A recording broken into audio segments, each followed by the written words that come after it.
tell me about, where do you want to start? You want to talk about operate? You want to talk about anything. Operate's crazy. It's like we're now entering our fourth, I would call us 4 years old now. Okay. Venture because studio. Think about that. We started right before COVID. Great timing. And COVID will be 4 years in, March? That's wild.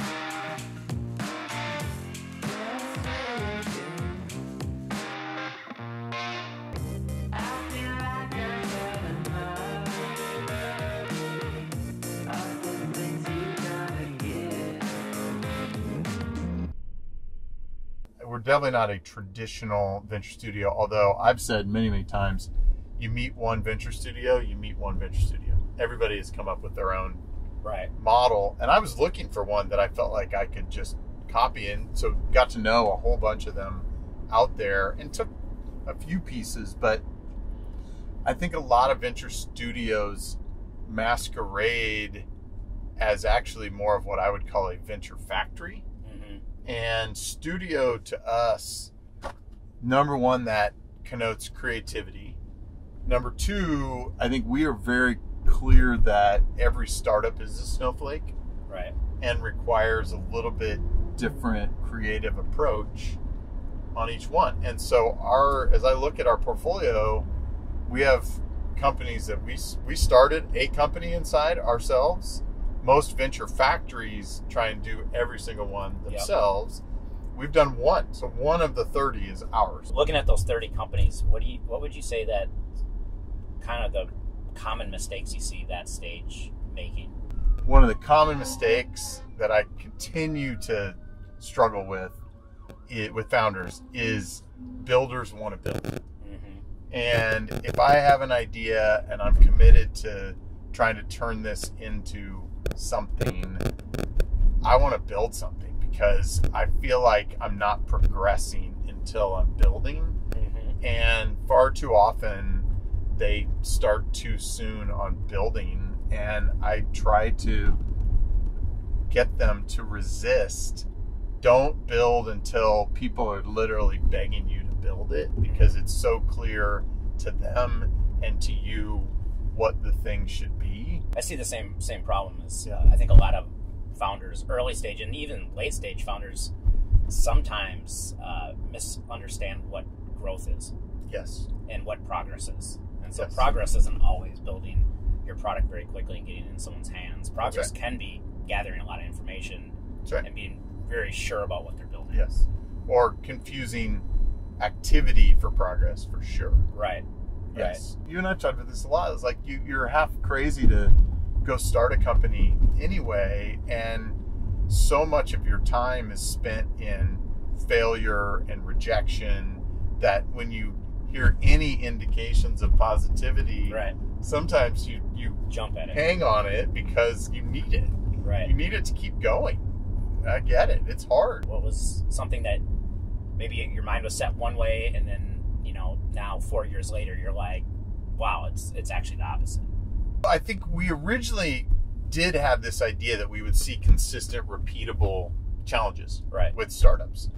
And as we found founders that we wanted to work with, and we've really centered around embrace the founder. They're the one that's going to stay committed and break through the walls. Right. And how can we support them? So we have optimized for what I would call founders we can love. The challenges that they've faced, the needs that they've had, have been highly varied. And maybe the underlying ultimate need, like they need to find product market fit, they need to find those early referenceable customers, those sometimes might be consistent, but because the founders are varied in their motivations, the thing that we've had to do is just be okay with, we'll meet you where you are and help you problem solve on the problem that you have. And it's as much about helping you through a problem-solving framework process of whatever that problem is. Sometimes identifying clearly what the problem is, like you need to replace your co-founder or something like that, and then helping them explore multiple options that might be potential ones to consider, and then help them through a process to ultimately conclude what the best one is for them in that season of the startup. BankTech Ventures, those companies, are they later stage than these earlier stage companies, or are they a mix? So the sweet spot for BankTech is a little bit later stage company. So somebody who has identified a key problem in community banking, has built a solution to that problem, and has at least a couple banks who have validated that it is a good solution and has a business case of value behind it. That's our sweet spot. Common problems there are, how do you start to scale your organization? So because most of these are working with and through community banks, you typically have founder-led sales to that point. The founder has built the relationships with those early customers, has gotten them to some point of success and referenceable. And now they're thinking, okay, I need to really start to scale my company. And often they're very interested in, okay, how do I get out of selling and start to build? And I went deep in my book about this, is not only letting go of sales or letting go of maybe his product, what type of CEO founder you are, but letting go, trusting your team, but keeping the visibility of what's going on. It's rarely a good idea to just hand it over, to your point, and be completely disengaged and blind. That definitely doesn't work. The other common thing I see in Series A businesses is when there's more than one founder, and there's a couple co-founders or maybe three, is making sure that those co-founders are still in roles in which they're a good fit. They want to be in that role. They actually can take that role and bring it to the vision, what they're trying to do.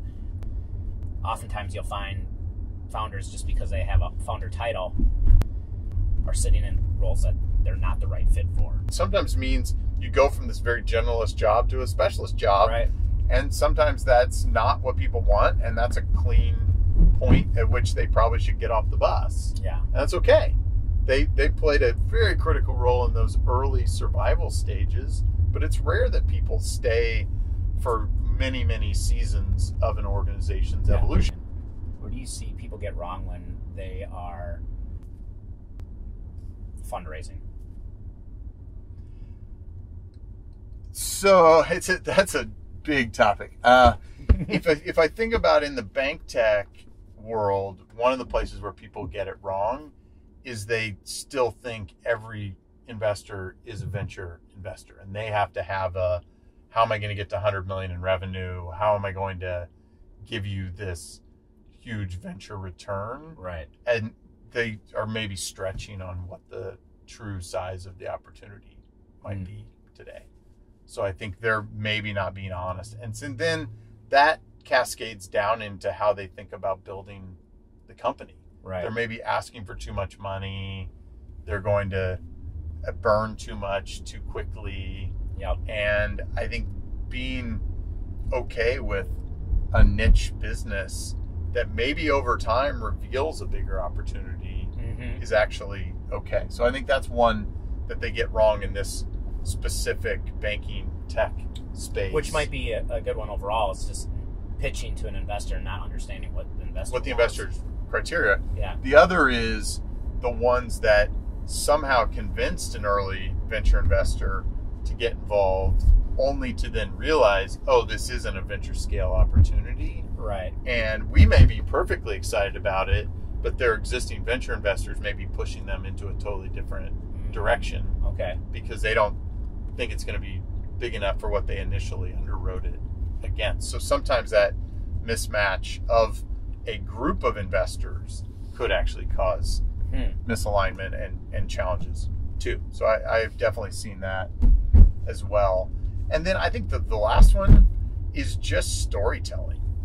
I think founders aren't nearly as clear in telling the value story and how does their business create value. Where do you think that CEO founders are not getting enough value out of their investors? I think in a lot of cases, they're not sharing timely enough and deep enough context of where the business is so that they can then ask for advice, help. The more I understand what they're in the middle of on the day-to-day, their ability to summarize and synthesize that and then provide me enough context so that I can help in the conversations or proactively in what I can go out and try to help source or provide to them. I think that is key. It's just bringing investors along for the ride with you. I think setting them up to be successful in helping you is another way to think about it as the founder too. That's awesome. All right. Well, thanks for going for a ride. Thanks for having me. If people want to reach out and learn more about Operate or BankTech, how can they find you? Yeah, as you know, I'm pretty easy to find. Probably the easiest is on LinkedIn. Yep. You can find me. There aren't a lot of Carey Ransoms out there, and we're pretty active as Operate and BankTech out there as well. All right. Well, thanks a lot. Yeah, Appreciate great to see you. Yeah, great seeing you too.